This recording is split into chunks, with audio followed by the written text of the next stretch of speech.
സീക്രട്ടിലായിട്ടൊരു show നിങ്ങൾക്ക് ചിലപ്പോൾ അറിയായിരിക്കും, റീൽസിലൊക്കെ കണ്ടിട്ടുണ്ടായിരിക്കും അതിൻ്റെ ആൾക്കാരുടെ റിയാക്ഷൻസ് ഒക്കെ. ഒരുപാട് ഷോ നാട്ടിൽ ഉണ്ടായിട്ടില്ല. കൊച്ചിയിൽ ഫസ്റ്റ് ടൈമാണ് ഈ ഷോ വരുന്നത്. നിങ്ങളുടെ മാത്രം ചോദിക്കാം, നിങ്ങൾക്ക് അതിനെപ്പറ്റി എന്തെങ്കിലും പറയാനുണ്ടെങ്കിൽ. എറണാകുളത്ത് എവിടെയാണ് ഷോ? എറണാകുളത്ത് JT ബാക്ക് തിയേറ്റർ, തൃപ്പൂണിത്തുറയുള്ള ചോയ്സ് സ്കൂളിൻ്റെ JT ബാക്ക് തിയേറ്ററിൽ വെച്ചിട്ടാണ്. അത് ഓഗസ്റ്റ് 2-ാം തീയതി രാവിലെ ഉച്ചയ്ക്ക് 2:30-ക്കും രാത്രി 8 മണിക്കാണ് ഷോ. 2 ഷോ ആണ്.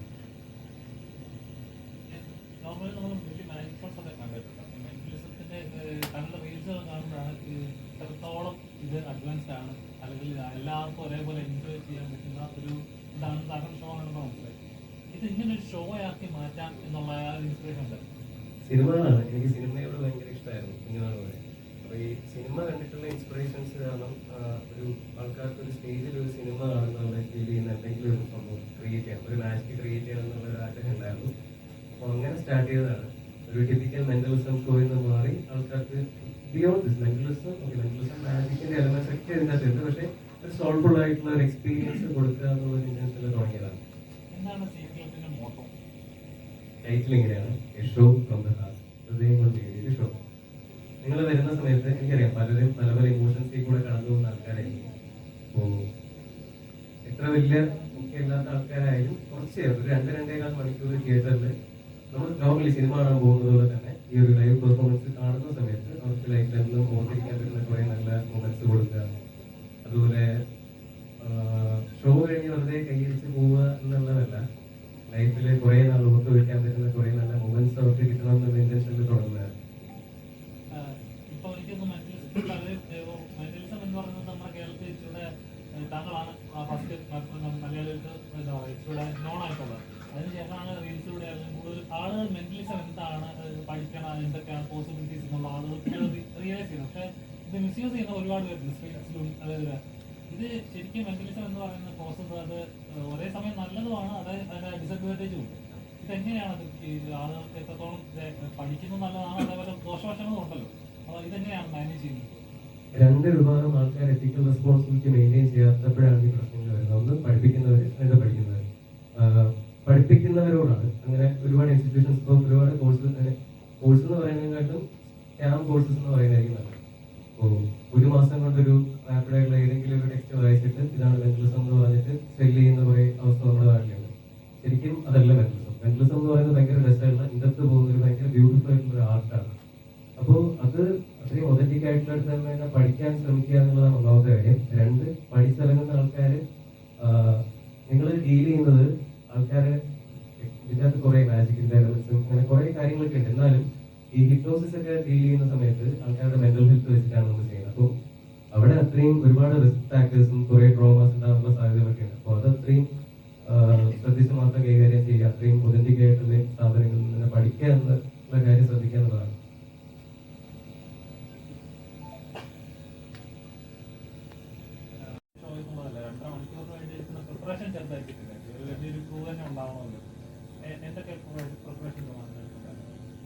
തിയേറ്റർ ഷോയിൽ ഞങ്ങൾ നേരത്തെ കോർപ്പറേറ്റ് ഇവന്റ്സ് ചെയ്തിട്ടുണ്ടായിരുന്നു. അപ്പൊ ഇപ്പൊ തിയേറ്ററിലേക്ക് വരുന്ന സമയത്ത് എനിക്ക് തോന്നുന്നു കേരളത്തിലെ ഷോയ്ക്ക് എങ്ങനെ ഒരു 40+ ക്രൂ ഉണ്ട്. പ്രൊഡക്ഷൻ, മീഡിയ ക്രൂ, നമ്മുടെ ഷോയ്ക്കുള്ള ബാക്ക് സ്റ്റേജിലുള്ള കുറെ അസിസ്റ്റന്റ് വർക്ക് ചെയ്യുന്ന ആൾക്കാർ, അങ്ങനെ ഇതൊരു വലിയ ടീമാണ്. അപ്പോൾ നാട്ടിൽ ചെയ്യുമ്പോഴത്തേക്ക് നമുക്ക് കുറച്ചുകൂടെ കംഫർട്ടബിൾ ആണ്, നമ്മുടെ ടീം എല്ലാം ഉണ്ട്. പക്ഷേ വിദേശത്ത് ചെയ്യുന്ന സമയത്ത് റീസെന്റ് നമ്മൾ ഓസ്ട്രേലിയയിലും UK ആയിരുന്നു ലാസ്റ്റ് ടൂർ കഴിഞ്ഞ്. അപ്പോൾ അങ്ങോട്ട് പോകുന്ന സമയത്ത് നമുക്ക് ഇത്രയും പ്രോപ്പർട്ടീസ് ഒന്നും നമുക്ക് ചിലപ്പോൾ അങ്ങോട്ട് ഹാൻഡ് ചെയ്യാൻ പറ്റില്ല. അപ്പോൾ അങ്ങനെ വരുമ്പോൾ ചിലപ്പോൾ ചില ഡിഫിക്കൽട്ടീസ് ഉണ്ടാവാറുണ്ട്. അതുപോലെ ലിമിറ്റഡ് ആൾക്കാരെ നമുക്ക് കൊണ്ടുപോകാനേ പറ്റുള്ളൂ.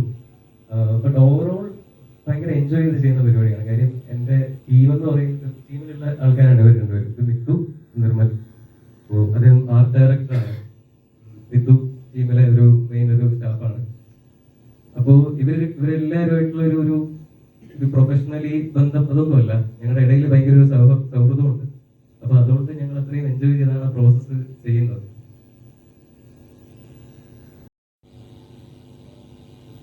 നല്ല ചോദ്യം. അത് മെന്റലിസം പഠിക്കാൻ പറ്റുന്ന ഒരു കലയാണ്. പിന്നെ ഉള്ളിൽ നിന്ന് വെച്ച് കഴിഞ്ഞാൽ അത് നമുക്കതിന്റെ ബേസിക് ആയിട്ടുള്ള കാര്യം. ഇപ്പൊ പാട്ട് പാടുന്ന ആൾക്കാർ, പാട്ട് പാടുന്നവര് പാട്ട് പഠിക്കാതെയും നന്നായിട്ട് പാടുന്ന ആൾക്കാരില്ല. അപ്പോൾ ബേസിക് ബേസിക് ആയിട്ടുള്ള ഒബ്സർവേഷൻ ഒക്കെ ചെയ്യാൻ പറ്റുന്ന ആൾക്കാർ ഒരുപാട് പേരുണ്ട്. പക്ഷെ എന്ന് വെച്ചാൽ അവരെ നമുക്ക് മെന്റലിസ്റ്റ് ആണെന്ന് പറയാൻ പറ്റില്ല. നല്ല രീതിയിൽ നിരീക്ഷിക്കുന്ന ഡിപ്പാർട്ട്മെന്റിൽ ഒരുപാട് പേരുണ്ട്. ഇപ്പോൾ ബേസിക് ആയിട്ടുള്ള ഏത് കാര്യങ്ങളും ഒബ്സർവ് ചെയ്യുന്ന ഒരുപാട് സുഹൃത്തുക്കൾ എനിക്കുണ്ട്, അറിയാവുന്നവരുണ്ട്. അവർക്ക് മെന്റലിസം പഠിച്ചിട്ടില്ല. പക്ഷെ ഇതൊരു കോഴ്സായിട്ട് അറ്റൻഡ് ചെയ്ത് അത് ഇനിഷ്യലി മാജിക് തന്നെ പഠിക്കണം. ഡയറക്റ്റ് പോയി മെന്റലിസം പഠിക്കുക എന്നുള്ളത് ഞാൻ ഒരിക്കലും സജസ്റ്റ് ചെയ്യില്ല. മാജിക് ആണ് ഇതിന്റെ അടിത്തറ. അപ്പം മാജിക് പഠിച്ചിട്ടേ മെന്റലിസത്തിലേക്ക് വരാവും. അപ്പോൾ എല്ലാ കാര്യത്തിനും അതിന്റെ ഒരു സ്ട്രക്ചർ ഉണ്ടല്ലോ, അപ്പൊ അത് ഫോളോ ചെയ്യണം എന്നുള്ളതാണ്. ഒരുപാട് പറഞ്ഞിട്ടുണ്ട് ഞാൻ. ലാലേട്ടന്റെ ഡോക്ടർ സണ്ണി എന്ന് പറഞ്ഞ ക്യാരക്ടർ മണിച്ചിത്രത്താഴ് കണ്ട് എനിക്ക് ഭ്രാന്തമായിട്ട് ആ കഥാപാത്രത്തോടും ആ സിനിമയോടൊക്കെ വല്ലാത്തൊരു പ്രണയം തോന്നി, ഒരു ഇഷ്ടം തോന്നി. അപ്പോൾ അങ്ങനെ എന്ത് ചെയ്യാം, ലാലേട്ടന്റെ ആ കഥാപാത്രം പോലെ ആവാൻ എന്ത് ചെയ്യാം, ഇങ്ങനെയൊക്കെ ആലോചിച്ച് മാജിക്കിലേക്കും മെന്റലിസത്തിലേക്കൊക്കെ എത്തി.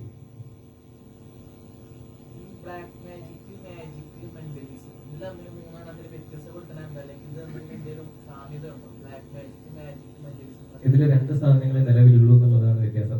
ബ്ലാക്ക് മാജിക് എന്നൊരു സാധനം ഇല്ല, അത് ഒരു വെറുതെ ഒരു ടേം പറയാന്നുള്ളതേ ഉള്ളൂ. അതിനപ്പുറത്തേക്ക് അത് ബ്ലാക്ക് മാജിക് ആണെന്ന് പറഞ്ഞ് എന്തൊക്കെയോ കാട്ടിക്കൂട്ടലുകൾ ചെയ്യുന്ന ആൾക്കാരുണ്ട്. പക്ഷെ എന്ന് വെച്ച് കഴിഞ്ഞാൽ ഞാൻ പേഴ്സണലി ഇതൊരു ശാസ്ത്രീയമായിട്ടുള്ള ഒരു അവബോധം ക്രിയേറ്റ് ചെയ്യുക എന്നുള്ളതാണ് ഈ രണ്ട് ആർട്ടിന്റെ ഒരു മെയിൻ ഇന്റൻഷൻ. അതായത് പഠിക്കുന്ന സമയത്ത് തന്നെ ഫോളോ ചെയ്യാൻ ആഗ്രഹിച്ച ഒരു കാര്യം വേണമെങ്കിൽ ഈ പറഞ്ഞ പോലെ വലിയ ആൾദൈവമായിട്ടൊക്കെ വേണമെങ്കിൽ നമുക്കത് ചെയ്യാമല്ലോ. അപ്പം എനിക്ക് വേണമെങ്കിൽ വന്നിട്ട് ഞാൻ എന്തിനാ ഷോയിൽ വന്നിട്ട് ഞാൻ നിങ്ങളെ മനസ്സ് വായിച്ച് ശരിക്കും എനിക്ക് അറിയത്തില്ല ഇതൊക്കെ നമുക്ക് ക്ലെയിം ചെയ്യാം. പക്ഷെ ഇനിഷ്യലി നിങ്ങളൊന്ന് പ്രീവിയസ്ലി ഒരു 10 വർഷം ബാക്കിലുള്ള ഇന്റർവ്യൂസ് എടുത്താലും ഇവിടെ ഒരിടത്തും നമ്മൾ അങ്ങനെയുള്ള അവകാശവാദങ്ങളൊന്നും കൊടുത്തിട്ടില്ല. എല്ലായിടത്തും ഈ ആർട്ട് എന്താണെന്ന് അറിഞ്ഞു തുടങ്ങുന്നതിന് മുമ്പ് തന്നെ നമ്മൾ പ്യൂർലി പറയുന്നുണ്ടായിരുന്നു മെന്റലിസം എന്ന് പറയുന്നത് വളരെ ബ്യൂട്ടിഫുൾ ആയിട്ടുള്ള ഒരു ആർട്ട് ഫോമാണ്. പ്രാക്ടീസ് കൊണ്ട് ഞാൻ ചെയ്യുന്ന പോലെ എല്ലാവർക്കും ചെയ്യാൻ പറ്റും എന്നുള്ള കാര്യം. അപ്പോൾ ഇത് ഒന്നാമത്തെ കാര്യം. രണ്ട്, ഈ ബ്ലാക്ക് മാജിക് എന്ന് പറയുന്ന കോൺസെപ്റ്റ് കുറെ ആൾക്കാർ ഗ്രൂപ്പ് ഓഫ് ആൾക്കാർ ഇരുന്ന് ക്രിയേറ്റ് ചെയ്യുന്ന ഒരു സാധനമാണ്. അപ്പോൾ ഒരു എന്റെ ഒത്തേക്ക് പരിപാടിയാണ്. എനിക്ക് അതൊന്നും വിശ്വാസമില്ല. മരിച്ചുപോയവരെ മുന്നിൽ കൊണ്ടുവരാൻ പറ്റില്ല, അങ്ങനെ ഒരു തോന്നലാണ്, അത് തോന്നിപ്പിക്കുന്നതാണ്. അപ്പം ഇതാണ് റീസെന്റ് ആയിട്ട് ഭയങ്കരമായിട്ട് ചർച്ചാ വിഷയമായിട്ടുള്ളൊരു പ്രശ്നമായിരുന്നു. ഞാനത് അതിനെപ്പറ്റി കൂടുതൽ ഒരുപാട് സംസാരിച്ചായിരുന്നു അതിന് അഗെയിൻസ്റ്റ് ആയിട്ട്. അപ്പം ഒരുപാട് റീസെന്റ് ഒരുപാട് കോൺട്രവേഴ്സീസ് ഒക്കെ ആയ ഒരു ടോപ്പിക് ആയിരുന്നു. അതിന്റെ പ്രശ്നം എന്താണെന്ന് വെച്ച് കഴിഞ്ഞാല് ഇപ്പോ പേരെന്തായാലും മേഘയ്ക്ക് ഏറ്റവും ഇഷ്ടമുള്ള, മേഘയ്ക്ക് ഒരുപാട് അറിയുന്ന ഒരാള് മേഘയെ വിട്ട് പോയി, ഒരു സുഹൃത്ത്. അപ്പോ ഒരു 5 വർഷം കഴിഞ്ഞു. ഇപ്പൊ മേഘ കംഫർട്ടബിൾ യൂസ്ഡ് ആണ്. ആ ഒരു പെയിൻ മറക്കാൻ പറ്റില്ല, എന്നാലും പെയിനോട് യൂസ്ഡ് ആണ്. അപ്പൊ പെട്ടെന്ന് ഒരാൾ വന്നിട്ട് മേഘയ്ക്ക് ആ ഫ്രണ്ടിനെ കാണിച്ചു തരാന്ന് പറയുന്നു. മേഘ ആ ഒരു ട്രാൻസ്ഫോർമിലേക്ക് അല്ലെങ്കിൽ ആ ഒരു പെർട്ടിക്കുലർ സംഭവം എക്സ്പീരിയൻസ് ചെയ്യുന്നു. അത് കഴിഞ്ഞ് കുറെ നാൾ കഴിഞ്ഞിട്ട് മേഘ ചിലപ്പോ പേഴ്സണലി ചിലപ്പോൾ ഡിസ്റ്റർബ് ആവാനുള്ള സാധ്യതകളുണ്ട്. ഇപ്പോൾ സ്വപ്നത്തിൽ ചിലപ്പോൾ അതേ ആളിനെ കാണുന്ന രീതി ലൈക്ക് ഇങ്ങനെ നമ്മൾ മറന്നൊരു ഓർമ്മയില്ലേ, അപ്പൊ അത് പിന്നെയും നമ്മളെ ട്രിഗർ ചെയ്യാനുള്ള സാധ്യതകളുണ്ട്. ഇത് സൈക്കോളജിക്കലി ടേംസ് എല്ലാം വെച്ച് പറയുകയാണെങ്കിൽ കുറെ ഉണ്ട്. പല രാജ്യങ്ങളിലും ഒരു ബാൻഡ് ആണ്. അപ്പോൾ ഇവിടെ ഒരു റെസ്ട്രിക്ഷൻസ് ഇല്ലാത്തതുകൊണ്ടാണ് ഇതിങ്ങനെ ഒരുപാട് ചെയ്യുന്നത്. അപ്പോൾ ഒരുപാട് ഞാൻ അതിനെ അഗേൻസ്റ്റ് ആയിട്ട് സംസാരിച്ചതാണ്. അപ്പം എനിക്ക് മനസ്സിലാവും ആൾക്കാര് അവരുടെ ഇമോഷൻസിന് ഏറ്റവും കൂടുതൽ വാല്യൂ കൊടുക്കുന്നതുകൊണ്ടാണ് ഇതിങ്ങനെ കാണണമെന്ന് ആഗ്രഹിക്കുന്നത്. കാര്യം നമുക്ക് ഇപ്പോഴും നമ്മുടെ പ്രിയപ്പെട്ടവരെ, നമ്മളെ വിട്ടുപോയ പ്രിയപ്പെട്ടവരെ കാണാൻ ആഗ്രഹിക്കാത്ത ആരും ഉണ്ടാവില്ല. പക്ഷെ ഇന്ത്യയിൽ ഇതുവരെ നിലവിൽ അങ്ങനെ റെസ്ട്രിക്ഷൻസ് ഇല്ല, അതുകൊണ്ടാണ് അവരിങ്ങനെ പബ്ലിക്കായിട്ട് ചെയ്യുന്നത്. പക്ഷെ ഞാൻ നേരത്തെ ഫ്രാൻസിലൊക്കെ ഓൾമോസ്റ്റ് ഞാൻ വിസിറ്റ് ചെയ്ത കുറെ കൺട്രീസിൽ ഇത് ബാൻഡാണ്. അപ്പോൾ എനിക്ക് പരിചയമുള്ള കുറച്ച് ഫോറിനേഴ്സ് ഉണ്ട്, ഇത് ചെയ്യുന്ന ലീഗലി ചെയ്യുന്ന ആൾക്കാരുണ്ട്. അപ്പോൾ അവരുടെ രാജ്യങ്ങളിൽ അത് ബാൻഡാണ്. പക്ഷെ ചില സ്ഥലങ്ങളിൽ ചില റെപ്യൂട്ടഡ് ആയിട്ടുള്ള ആൾക്കാർക്ക് മാത്രം ചെയ്യാൻ പെർമിഷൻ ഉണ്ട്. അത് അവരുടെ ലൈസൻസും കാര്യങ്ങളൊക്കെ അവർ അതിന്റെ അപ്രൂവൽ എടുത്തതിന് ശേഷമാണ് ചെയ്യുന്നത്.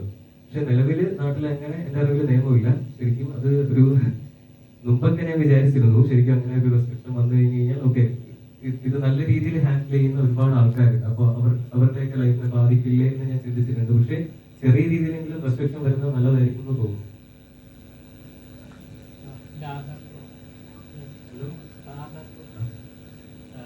ഇതേപോലൊരു സെറ്റ് ഒക്കെ ചെയ്ത് ഒരു ഫിലിം എക്സ്പീരിയൻസ് കൊടുക്കാന്ന് പറഞ്ഞൊരു ചെറിയൊരു കാര്യമില്ല. ചെറിയ 1-2 ഓഡിയൻസ് അല്ല, ചിലപ്പോൾ ഒരു വലിയൊരു തിയേറ്ററിലുള്ള അത്രയും പേരെ സാറ്റിസ്ഫൈ ചെയ്യുന്ന ഒരു എന്താ പറയുക ഒരു പ്രഷർ കൊടുക്കുക എന്ന് പറഞ്ഞൊരു കാര്യമില്ല. അപ്പൊ അതിൽ എത്രത്തോളം പ്രിപ്പറേഷൻസ് വേണ്ടി വരുന്നുണ്ട്? ഇതിപ്പോ കേരളത്തിൽ ഇപ്പം കുറച്ച് ഷോസ് ആയിട്ട് ഇതൊന്നും ചെയ്തിട്ടുണ്ടോ? അപ്പൊ എത്രത്തോളം വേണ്ടി വരുന്നുണ്ട്?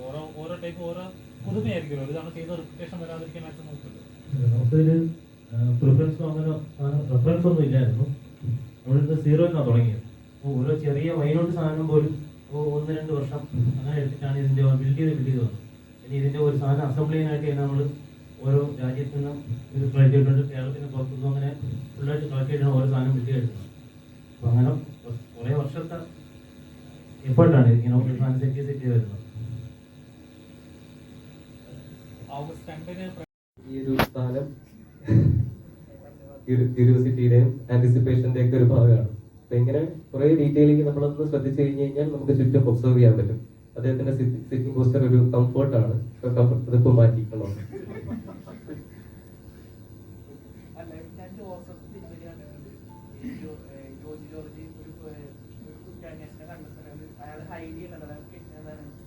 അതാണ് അദ്ദേഹം പറയുന്നത്. എല്ലാ തവണയും അങ്ങനെയാണെന്ന് പറയാൻ പറ്റില്ല. കൾച്ചറൽ ഡിഫറൻസസ് കൊണ്ട് മാറാം.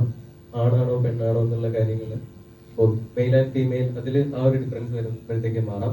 ലാംഗ്വേജ് ഡിഫറൻസ് വരുന്ന, ഭാഷാപരമായിട്ടുള്ള വ്യത്യാസങ്ങൾ വരുന്ന സമയത്ത് ഇത് മാറാം. ഇങ്ങനെ പല രീതിയിലും ഇതിന് മാറ്റങ്ങൾ സംഭവിക്കും. ഇപ്പോൾ യൂറോപ്പിലുള്ള ഒരാളുടെ ബോഡി ലാംഗ്വേജും കേരളത്തിലുള്ള ഒരു നാട്ടിൻപുറത്തുള്ള ഒരാളുടെ ബോഡി ലാംഗ്വേജും രാപ്പകൽ വ്യത്യാസം ഉണ്ടാവും. സോ ഇതിന് നമ്മൾ മെയിൻലി ചെയ്യേണ്ടത് എല്ലാ കൾച്ചേഴ്സിലുള്ള ആൾക്കാരെയും നമ്മൾ വാച്ച് ചെയ്യുക എന്നുള്ളതാണ്. ഇപ്പോൾ അവിടെ പോകണമെന്നില്ല. യൂട്യൂബിൽ വീഡിയോസ് ഉണ്ടെങ്കിൽ അവരുടെ വാക്കിങ്ങും അവരുടെ ലുക്കും കാര്യങ്ങളും എല്ലാം, അല്ലെങ്കിൽ വേ ഓഫ് വാക്കിംഗ് എല്ലാം നോക്കിക്കഴിഞ്ഞാൽ ഒരു പരിധി വരെയൊക്കെ നമുക്ക് മനസ്സിലാവും. അപ്പോൾ ഒരൊറ്റ സാധനം വെച്ചിട്ട് നമുക്ക് എന്തായാലും അങ്ങനെ പറയാൻ പറ്റില്ല.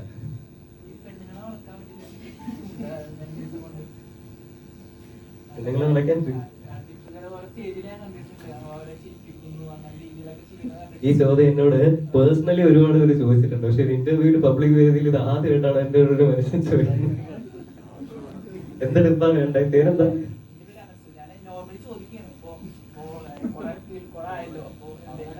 ഞാനിവിടെ പെണ്ണുങ്ങളെ വിളിക്കാനാണോ ഫിറ്റ്നസ് ചെയ്യണേ?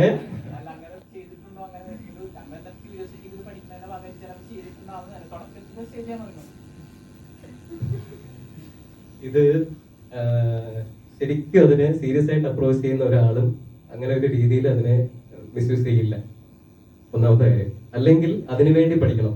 എന്തോ ഞാനോ ഇവിടെ ഇരിക്കുന്നവരോടൊക്കെ ചോദിച്ചു. ഇത് രേഷ്മ എന്റെ ഫ്രണ്ടാണല്ലോ, ചോദിച്ചു രേഷ്മേനോട്. അല്ല, എന്താന്ന് വെച്ച് കഴിഞ്ഞാൽ ഇത് എനിക്ക് ഫ്രണ്ട് സർക്കിളിൽ ഇപ്പം മെന്റലിസ്റ്റ് എന്നതുപോലെ അനുഭവമായിട്ടിരിക്കുന്ന സമയത്ത് ഞാൻ ഭയങ്കര ടോക്കറ്റീവ് ആണ് ചില സമയം. പക്ഷെ അതേസമയം ഭയങ്കര ഇൻട്രോവേർട്ട് ആയിട്ട് സൈലന്റ് ആയിട്ടും പോകുന്ന സമയങ്ങളുണ്ട്. പക്ഷെ കംഫർട്ട് സോണിലേക്ക് വരുന്ന സമയത്ത് ആൾക്കാരൊക്കെ എനിക്ക് ഒരുപാട് ഇന്ററാക്ട് ചെയ്യാൻ എനിക്ക് ഇഷ്ടം. അപ്പൊ അങ്ങനെ ഇന്ററാക്ഷൻസ് സമയത്ത് നമ്മൾ പർപ്പസ്ഫുള്ളി അല്ലാതെ പറയുന്ന ചില എലമെന്റ്സ് ചിലപ്പോൾ അവർക്ക് കണക്ട് ആയിട്ട് അവർക്ക് അങ്ങനെ ഒരു വൗ ഫാക്ടർ തോന്നും.